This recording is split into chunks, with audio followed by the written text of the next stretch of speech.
Ini setelah kita vakum beberapa lama karena banyaknya kegiatan yang harus kita laksanakan.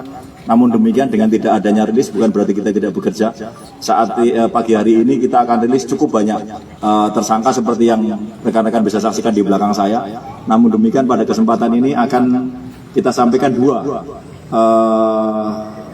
hasil ungkap perkara dari Satres Narkoba Polresta Surakarta kaitannya dengan penangkapan dengan barang bukti yang cukup besar dan kita anggap sebuah anomali ya, karena selama ini kita jarang mendapati barang bukti narkoba ya seperti yang akan saya rilis pagi ini. Bisa saya mulai dari yang pertama, yaitu diungkapnya pelanggaran ataupun sebuah tindak pidana peredaran narkoba dari dua tersangka. Yang pertama adalah tersangka BNS dan yang kedua adalah tersangka EADPN. Kejadian tersebut pada 31 Januari 2022, di mana dari informasi masyarakat kepada petugas adanya dugaan peredaran narkoba. Anggota Satres Narkoba menelusuri informasi tersebut dan kemudian mendapati dan memastikan informasi tersebut. Pada salah satu kafe di Bilangan Surakarta, petugas Satres Narkoba kemudian mengamankan tersangka yang saat itu bertemu di sebuah kafe tersebut. Dari pengembangan kemudian didapatilah dua sekaligus, namun demikian beda jenis. Yang pertama adalah barang bukti berupa ganja. Saat itu kita belum bisa memastikan karena memang harus kita merujuk kepada keterangan lapor. Kita amankan barang buktinya ada di Boyolali. Ya, kita bawa si tersangka ke rumahnya di Boyolali, kemudian didapati barang bukti kurang lebih 1 kilogram, kurang sedikit ya 990 sekian kilogram ganja yang kondisinya sudah dalam keadaan hampir seperti serpihan-serpihan atau serbuk, karena pengembangan keterangan dari si tersangka mengatakan bahwa barang bukti ini sudah tersimpan selama 6 bulan dari bulan Agustus sampai dengan saat tertangkap. Kenapa 6 bulan? Karena ini ada cerita di belakangnya bahwa TSK EADPN itu mendekam di lembaga pemasyarakatan bertemu dengan saudara A yang saat ini masih buron. Dalam prosesnya tersebut yang bersangkutan memesanlah ganja ini dari orang lain, kemudian meminta tersangka satu untuk mengambil dan mengamankan sampai dengan kurun waktu sekian lamanya ini. Dan si tersangka satu juga tidak membuka karena menjaga ini dan tidak tahu isinya apa. Kemudian sambil menunggu EADPN keluar, setelah EADPN keluar, sehari atau 2 hari sebelum tertangkap sempat diedarkan beberapa paket. Namun demikian saat ditangkap sebenarnya ingin mencari pembeli dalam jumlah besar.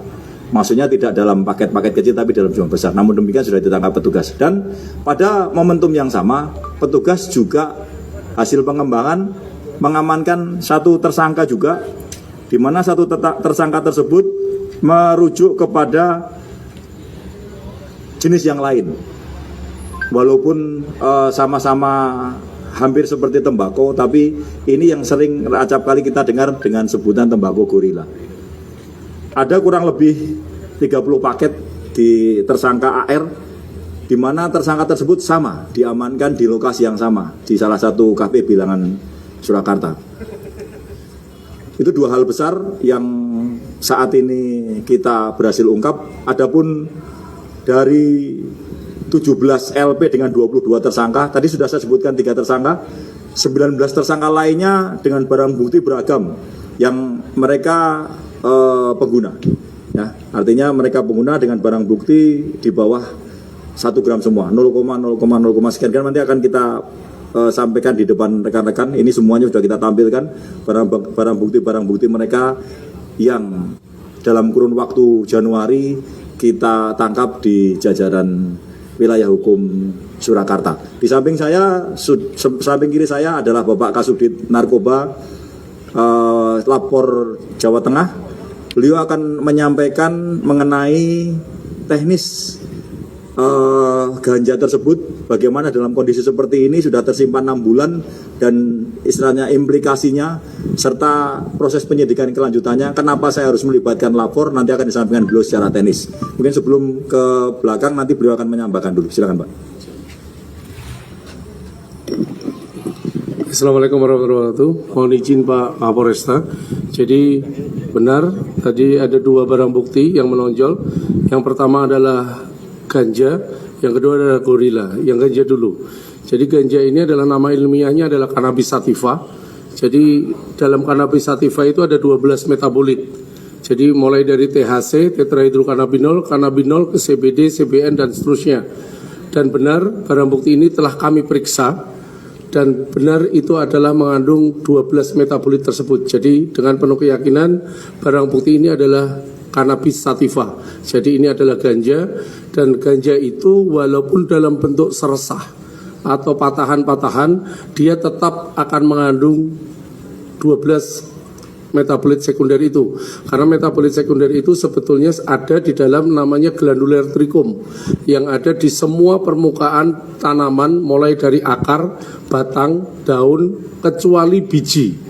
Sehingga kalau sampai biji ganja itu positif THC atau positif CBD, itu berarti cuma kena residu dari pecahan dari glandular trichum. Itu ganja. Jadi mau sekering apapun dia tetap ganja. Mau buruk apapun bentuknya dia tetap ganja. Dia adalah cannabis sativa. Pada saat ini juga kita masih mengembangkan penelitian tentang jamur yang ada di ganja, sehingga kita bisa petakan siapa dan di mana dia dipanen. Jadi ada klaster-klasternya sendiri, dan ganja ini pun bisa kita lihat apakah dia klaster yang mana nantinya secara molekuler. Itu kalau ganja. Jadi ganja yang didapat di Resta Surakarta ini diyakini dia sudah memenuhi unsur benar dia adalah narkotika. Jadi itu yang pertama ganja. Yang kedua adalah tembakau sinte. Tembakau sinte itu atau tembakau gorila, kalau kami sebutnya di lab kebanyakan adalah tembakau sinte. Tembakau sinte itu sebetulnya adalah suatu zat yang ditempelkan kepada suatu tembakau. Zatnya itu adalah sintetis dari THC dan MDMA. Zat ini biasanya digunakan di laboratorium untuk uji ke hewan. Tetapi pada saat ini sudah rilis ke masyarakat, disalahgunakan, diperdagangkan secara gelap. Jadi cairan ini disemprotkan kepada suatu tembakau. Itulah tembakau sinte. Apa yang disemprotkan udah lebih dari 14 dan terus berkembang, itu masuk ke dalam NPS namanya, New Psychoactive Substance. Jadi ada narkoba jenis baru. Ada 14 lebih, mulai dari MDMP 4 pinaka, butika, pitaka dan lain sebagainya. Itu adalah sintetis dari THC. Jadi itu adalah tiruan dari ganja, dibuat di dalam lab, disemprotkan kepada tembakau. Itulah yang disebut tembakau sinte. Terus kok ada nama tembakau gorila? Ya, karena efeknya orang yang menggunakan katanya kayak ketipak gorila. Jadi fly-nya sama, dia efeknya adalah halusinasi. Jadi tingkat bahayanya tembakau sinte sama ganja dia lebih berbahaya tembakau sinte. Karena apa? Karena zatnya adalah zat sintetis dari lab. Sementara kalau THC, CBD di ganja, dia adalah hasil metabolit dari tanaman itu sendiri, sehingga kayak herbal lah. Tetapi memang fungsinya kan berbeda. Jadi halusinasinya tetap muncul. Dan benar, tembakau sinte yang didapatkan di Polresta Surakarta ini benar adalah termasuk dalam kategori tembakau sinte yang 14 unsur tersebut, sehingga layak untuk diteruskan ke penyidikan lebih lanjut. Izin Pak Kapolres. Mungkin itu aja pernyataan dari lapor. Jadi benar bahwa tembakau sinte adalah positif, dia adalah tembakau sinte. Sementara untuk ganja, walaupun bentuknya sudah hancur seperti itu, dia tetap efektif ketika digunakan dan masih mengandung 12 metabolit dari ganja atau cannabis sativa. Sekian, terima kasih.